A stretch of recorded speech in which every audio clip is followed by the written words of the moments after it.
खुदावंद यीशु का शुक्र हो। कलाम मुकद्दस में लिखा है, जो खुदा के बेटे पर ईमान रखता है वो अपने अंदर गवाही रखता है। हालेलुया। और गवाही यह है कि 2 वीक पहले मेरा बेटा बहुत सीरियस हो गया। संडे के रोज़ रात 3:30 बजे इसको वॉमिट शुरू हो गई। ये लोग पाकिस्तान थे और पाकिस्तान से जब ये आए और 4 दिन के बाद इसको मुसलसल कुछ पेन हो रहा था पेट में। उसके बाद इसको काफ़ी ज़्यादा पेन शुरू हुई और रात को इसे वॉमिटिंग शुरू होगी। और हम लोग इसे फ़ौरन 5 बजे इमरजेंसी में ले गए। उन्होंने फ़ौरन जो कुछ वो हॉस्पिटल वाले करते हैं एडमिट किया और हम मुसलसल साथ साथ दुआ कर रहे थे। और शुभ डॉक्टर ने जितना वो अपना काम करते थे उन्होंने किया। उन्होंने अल्ट्रासाउंड किया, उन्होंने ब्लड इसका टेस्ट किया।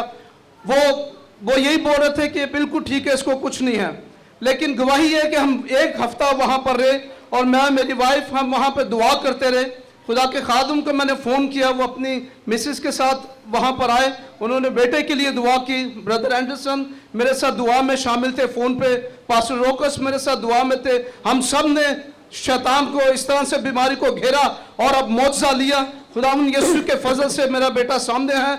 और इवन डॉक्टर कहते हैं, वहाँ के आधे से ज़्यादा डॉक्टर, जनरल डॉक्टर चेक कर चुके, वो कहते हैं हर अल्ट्रासाउंड की रिपोर्ट ठीक है, इसका कुछ भी असर नहीं है। इवन इसका सिटी स्कैन भी सही है, हमें कुछ पता नहीं है क्या है। मैंने अपनी वाइफ को बोला कि हम डॉक्टर ये डिस्चार्ज नहीं करेंगे, हम ईमान से कदम उठाएंगे और हम इसे डिस्चार्ज करवा के लेके जाएंगे। हमने ऐसा ही किया, हमने इसको डिस्चार्ज करवाया। और जैसे हम घर पहुंचे, आई वॉज वेरी एक्साइटेड। मैं बहुत खुश था कि मैं मुआवजे को घर में ले आया हूँ और मेरी वाइफ भी बहुत खुश थी। खुदावंद का शुक्र है, उस दिन के बाद ये बिल्कुल ठीक है, कोई से तकलीफ नहीं और खुदावंद ने अपना रहम किया है और ये आपके सामने है। हालेलुया।